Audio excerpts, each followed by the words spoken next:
اللہ کے سوا کسی اور کی اطاعت جس سے اللہ کی معصیت لازم آتی ہو، شرک۔ لا طاعت لمخلوق فی معصیت الخالق، مخلوق میں سے کسی کی اطاعت نہیں ہوگی یہ اس معاملے میں جس میں خالق کی معصیت لازم آ رہی۔ ہاں، خالق کے احکام کے اندر اندر والدین کا حکم بھی مانو، اطاعت کرو، اساتذہ کا حکم مانو، کسی اور کو اپنا لیڈر مانا اس کا حکم مانو، لیکن ناٹ بیونڈ وہ جو سرکل ہے کتاب و سنت کا، اس سے باہر نہیں۔ لا طاعت لمخلوق فی معصیت الخالق، یہ آپ الجبرے کے فارمولے کے طور پر اپنے سامنے رکھیے۔ اب اسے اپلائی کیجئے، جیسے فارمولوں کے ذریعے سے پھر بڑے بڑے وہ سم جو ہے وہ حل کیے جاتے تھے سوالات۔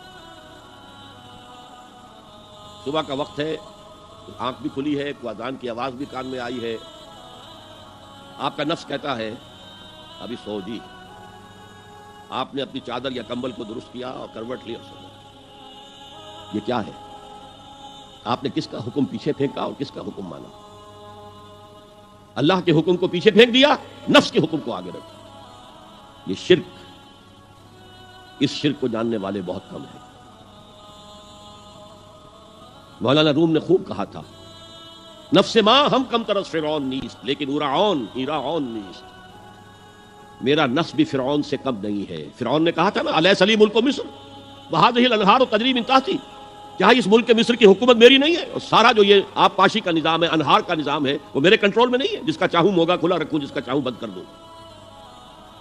یہ تھا خدائی کا دعویٰ، انا ربکم الاعلی۔ تو مولانا روم کہتے ہیں میرا نفس بھی اس سے کمتر نہیں ہے، وہ کہتا ہے یہ جسم میرا ہے، اس پر میرا حکم چلے گا، میں نہیں جانتا کون اللہ کون رسول، کیا حرام کیا حلال۔ تو فرعون سے کم تو نہیں ہے میرا نفس، لیکن ایراعون اس کی بہت مدد تھی، فوج تھی، لاؤ لشکر تھا، تو اس نے زبان سے بھی کہہ دیا کھل کر انا ربکم الاعلی۔ میں مسکین ہوں، غریب ہوں، میرے پاس کوئی طاقت نہیں ہے، میں زبان سے تو کچھ نہیں کہہ سکتا، اندر سے میرا نفس یہی کہتا۔ یہ نفس کی حکومت قرآن کہتا ہے، میں حیران ہوتا ہوں، دو جگہ یہ مضمون آیا ہے، ارأیت من اتخذ الہہ ہواہ افانت تکون علیہ وکیلا۔ اے نبی تم نے دیکھا اس شخص کو، اس کے حال پر غور کیا جس نے اپنی خواہش نفس کو اپنا الہ بنا لیا ہے۔ اللہ اکبر، الہ لا الہ الا اللہ، کلمہ توحید کا مرکزی لفظ یہاں آ رہا ہے، من اتخذ الہہ ہواہ، جس نے اپنی خواہش نفس کو اپنا معبود بنا لیا، الہ بنا لیا۔ افانت تکون علیہ وکیلا، کیا آپ ایسے شخص کی کوئی ذمہ داری لے سکتے ہیں؟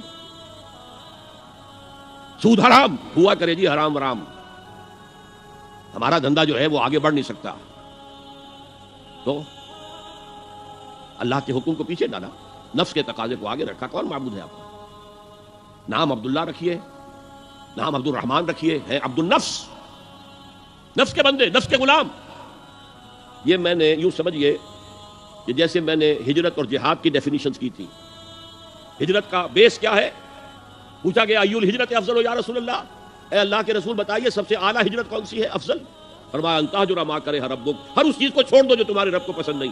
آج رات ہی سے آپ ہجرت شروع کر سکتے ہیں، جائزہ لیجئے کیا کیا چیزیں میری زندگی میں خلاف شریعت ہے، تو اللہ کو ناپسند ہے، فیصلہ کیجئے کہ آج کے بعد نہیں ہوگی، ہجرت شروع ہو گئی، افضل الہجرہ، سب سے افضل ہجرت شروع ہو گئی۔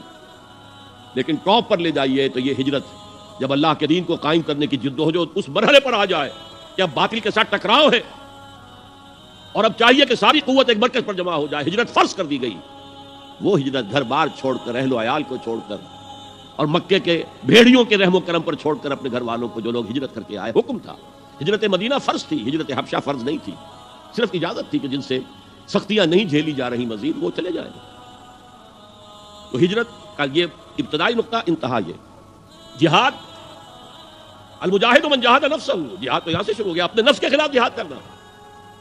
صبح نفس نے کہا ابھی سو جاؤ، آپ نے نفس کی بات کو رد کیا، اپنا کمبل اٹھا کے پھینکا، اٹھے، وضو کیا، نماز کے لیے آپ مسجد چل دیے، آپ نے جہاد کیا نفس کے خلاف، یہ افضل الجہاد ہے۔